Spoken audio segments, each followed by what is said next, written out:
Today we're going to work on the side-by-side. It's a 2018 Wildcat Textron.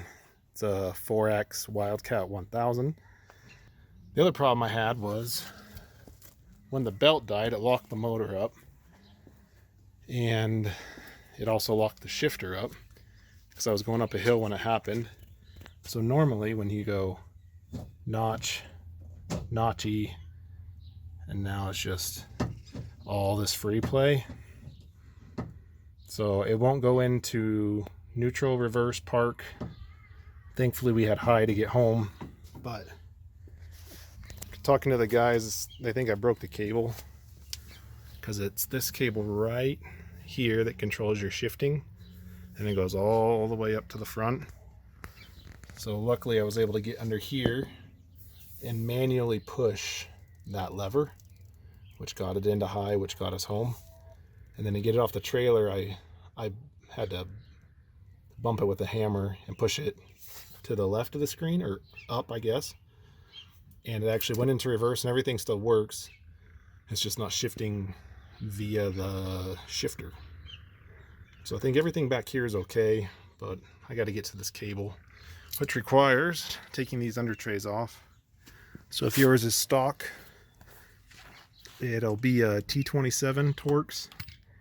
You gotta get under here and take all these off. I got the back one off. There was 1, 2, 3, 4, 5, 6, 7. 7 back here for this tray. And now there's gonna be a whole lot more for this one to get it all the way down.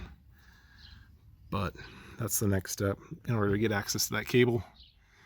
So here we go. I'm gonna pull all those out.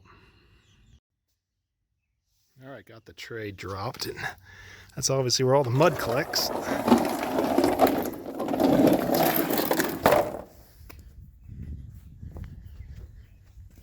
Now gather all these up. I'm sure we're gonna need them to put it back.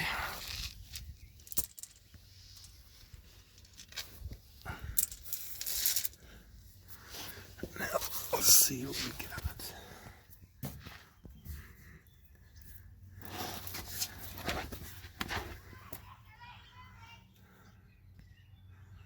So there's the brake lines. I assume this might be the shift cable.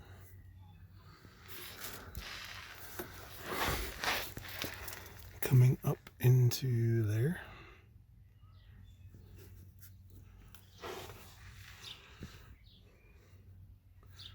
Wow, won't focus, but there it goes. Up in there.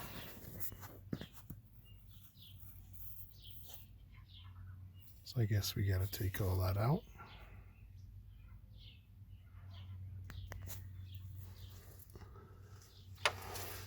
Which requires, looks like I gotta take that console out, but yeah, this is the shift cable here.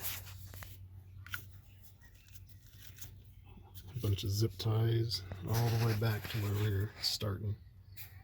So, I guess we need to go gather some side cutters, cut some zip ties, and go take that center console out. Probably more Torx bits.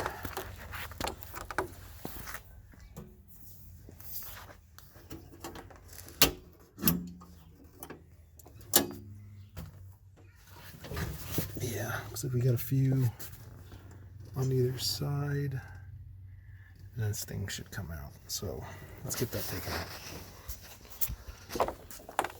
If they were good to us, we'll keep it a T27. Appears they are.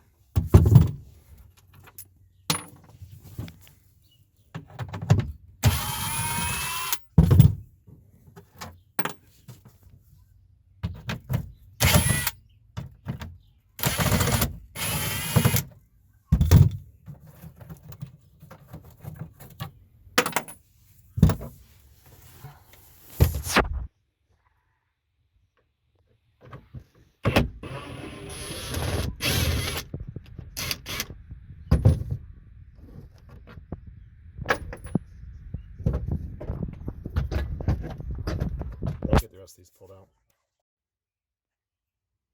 All right, we got all this kind of torn apart. We got all the screws out. Turns out the battery's right here. I did not know that, so that's good to note. To get your shift handle off, you have to tighten this down, and then it's a jam nut, and then you can twist this off.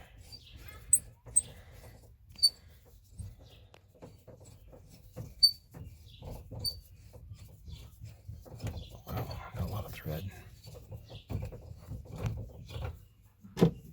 And then hopefully the center console will lift out of here. I think I got them all done.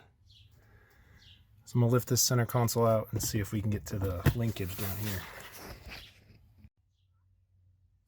Alright, so this linkage was held in with another T27 Torx bit. And if you're taking this out, don't forget your override switch. I probably broke mine, so that sucks. Let's see, so now their ingenious designing of this BS. Now you have to take the start solenoid off because this won't fit without it coming off. So now you got to get a 10mm to get this one off. You got probably a 10 on this side, and then of course they changed the torque size, so that there, down there, this guy, T30s. So we can move that. That's all we got to do is move that to get this out. It's lovely, but we're gonna do it. Well, with the start solenoid loosened up, I was able to slip the shifting cable down through. I disconnected the battery when I was messing around with these. I don't want to ruin something else. But that is done. Now I'm going to crawl under and undo all the zip ties and kind of get it on its way out. So I'm back here feeding this thing through. I think I found the problem. That'll do it. Not sure what happened there. But okay, focus. There we go. But she's broke. But it's also wet. I don't know why it's wet right here. So I'm going to keep feeding it back out, and then we'll unhook it from behind this heat shield. So to get the cable out of this side, you're just going to need a wrench. I'm going to put a crescent wrench on that bottom nut right there. And then there's a little C-clip up there that I'm going to pop out with a screwdriver. I'm hoping that it's as easy as that, but it looks like it might be kind of a pain with the heat shield. I'm trying to do it without taking that heat shield out. So that's the little clip right there. You can get an edge behind it, pry on it. That's the goal here. I got too big a screwdriver.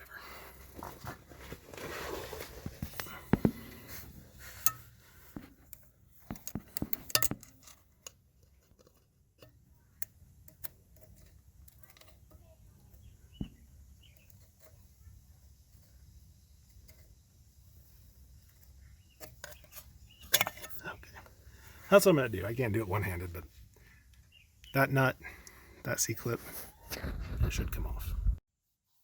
All right, got the cable out. If you're working on the side by the engine, this bottom part above my thumb is notched. So before you start yanking on it to get out of that heat shield bracket, make sure you twist it so the notch is the side that comes out. And then it's out. I wish I would have bought the one at the dealer today. I wanted to make sure this is actually the problem, though. Turns out it is. So I have to go buy another one, or buy one. I think they said they were like 90 bucks. So yeah, it makes for a real expensive trip when you got $90 cable, $120 belt, and I'm gonna change oil just because I don't know when it was done since I bought this used. But that'll be it. If you want to watch the clutch, not the clutch, the belt change, we're going to do that right now. All right, we got the new cable today. Here is the part number if you are looking for one yourself. So we're going to replace that thing. So I'm going to open it up and lay it out, make sure it goes in the correct orientation, and we'll get her fed through and all hooked up. So if you are replacing it for the first time, the correct part for the rear is this side, where it has that notch in it like I talked about earlier, whereas the front is all threads. So okay, focus, there we go, no notch in it, so you can orient yours correctly. Alright, getting this fed up through here was pretty straightforward. When you put it on, the washer goes on that side of it, and then we're just going to hook that circle up to that little notch up there, and then put the C-clip back on hopefully, and we'll go up and take care of the front after we tighten these down. Alright, we got the new cable fed up through here again. Again, you got to take this off if you put it back, and then it'll fit through that hole. Connect your bolt and nut, and magically, we're in, I guess, park. We got all of our gears back. So now it's just reassembly. I don't think that needs to be on video, but